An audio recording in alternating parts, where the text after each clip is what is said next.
Welcome everybody, and today we're going to be talking about the control, integration, and reproduction of the human body. We ask for due discretion as we're going to be seeing some very interesting and useful topics, but you need to put very close attention. Okay, the functions of the penis is to secrete the urine, the sperm, and the preseminal fluid. The functions of the testis is the one, it has two functions. One of them is the creations of the spermatozoids, and the other one is the creations of male hormones.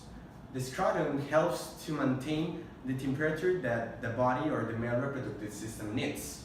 Vas deferens are the ones are tubes that take the mature sperm to the urethra.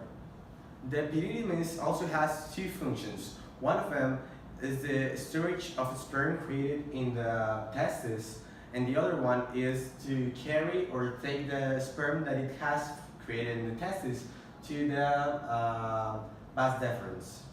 Now we have the bulbourethral gland. Now bulbourethral gland is essential for the coitus. Why? Because preseminal fluid is created in the bulbourethral gland. The preseminal fluid helps to reduce or eliminate the acidity that the urethra has.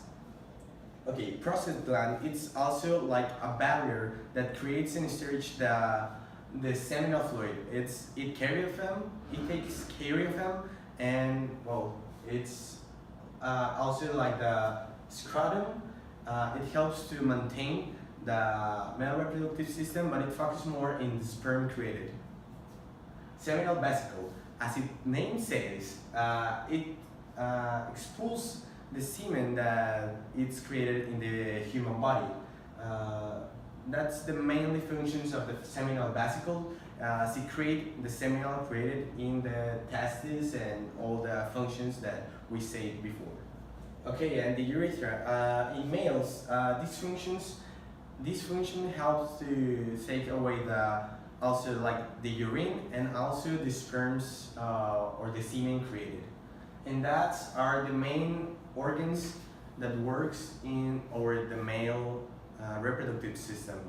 So we can see here pictures, as I said before, and there is a lot of things that we can see about the male reproductive system, but these are the main ones that works in this thing. Now we're gonna talk about how the seminal fluid takes place from the testes to the urethra. As I said before, I mentioned the main parts or organs that are composed of the male reproductive system. Those are the urethra, the penis, the prostate gland, the vas deferens, the seminal vesicles, the bulbourethral gland, epididymis, testis, and seminal stylus. Those are essential for the process of the sperm, the creations and the secretion of it. So let's begin with the first step, that is the creation of the sperm. The sperm, as I said before, it's created in the testes. The testes are composed by the lobule, seminary stylus, right testis, efferent tubulus, and epididymis. Those are the ones that creates, and one of them is storage the sperm that is created. Once it's created, it travels with help of the vas deferens, that is this tube over here, and is this tube over here. That is the transposer that takes the sperm to the prostate gland. The prostate gland is the one that has the two tubes that makes the urine tube and the sperm tube. Why the urine don't fall with the sperm tube? That's because the gallbladder, that it's the storage of the urine, gets a barrier that do not allow that the urine get away or get secreted with the sperm. So it creates a barrier when it's about to secrete the sperm, and now the sperm is free to get secreted with help with the urethra. Now I'm going to show a video that explains this more better. Here's the video. Here's the part where it's the sperm created. Now go to the ductus deferens, and go to the ejaculatory duct and falls in the urethra. That's in a fast way, so that is how the sperm is created, and also how the sperm gets secreted. Now we're gonna pass to the next point. Alright, now we're going to be talking about birth control and birth control methods. Now, we're going to be starting with the most popular ones, which are the male condom. Well, the male condom is a barrier method. The way it works is that it prevents the sperm from leaving the penis and entering the vagina. It also prevents genital touching, therefore it prevents STDs. Now, I'm gonna have right here, I have the birth control thing. What I want to do, like if you want to take notes of this, I'm gonna put here what prevents STDs and what doesn't prevent STDs. So we're gonna have here what prevents pregnancy. So we're gonna be putting PrEP and STDs. This is a very helpful way to realize if you're only using birth control methods that only prevent pregnancy, because you also need to be aware of STDs. So if it prevents both, because if it's preventing STDs, it also prevents pregnancy. So I'm just gonna be STD and P. So we have the male condom. I'm gonna be putting initials. So male condom, barrier method, it is made out of latex. Now we have the female condom, which follows pretty much the same logic. It is made out of latex, and it is also a barrier method, and it also prevents the genitalia touching. Therefore, it is also a way to prevent STDs. The percentage of effectiveness is about 95%. It is less than men, and men is 98%. But since we are humans and we make mistakes, the male one has dropped up to 80%, and the female one up to 79%. This is also good for STDs. Next one. Now we have coitus interruptus. This is a thing that I think I see a lot of teenagers talk about, which is also known as a pull-out method. The way that you do it is that you interrupt coitus before getting to the climax, and therefore before ejaculating. This, of course, can prevent pregnancy since it lowers the quantity of sperm going to the vagina.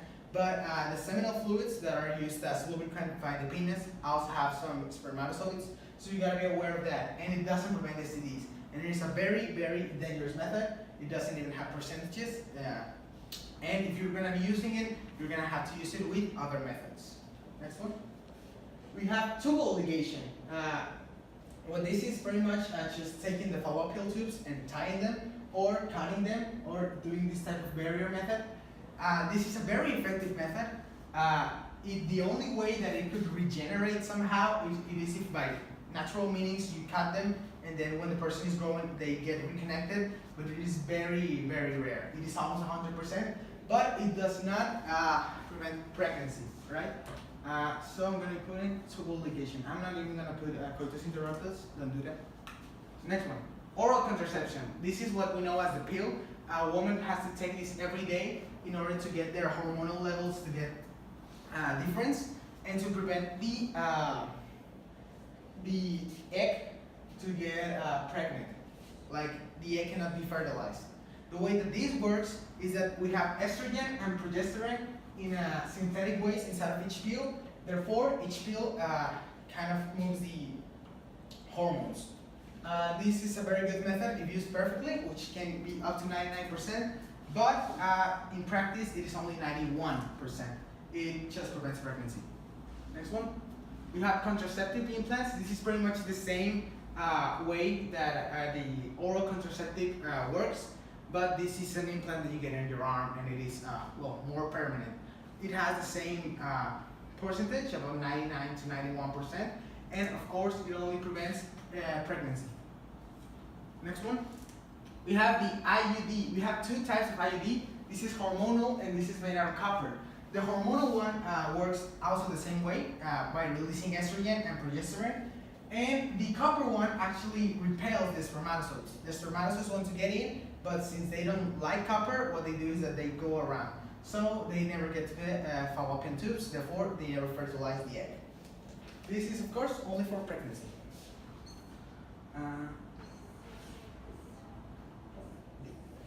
We have the diaphragm. This is like a cup.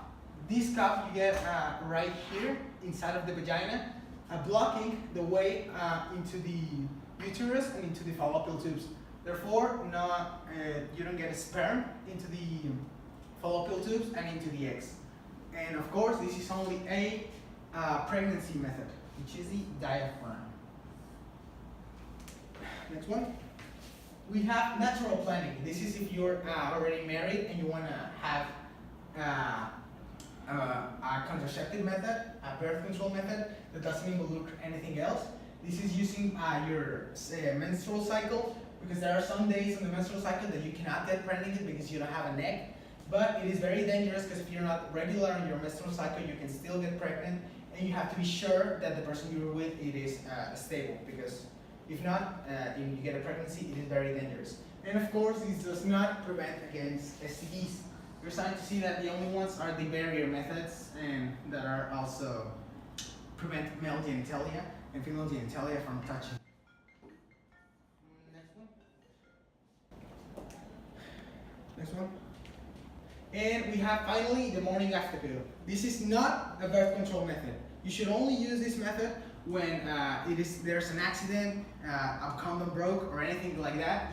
You should use it inside the first 24 hours, and it's just a hormonal bomb. It's gonna move everything around, and it's gonna kill everything and put everything away. It is almost 99% secure, but you have to use it within the 24 first hours.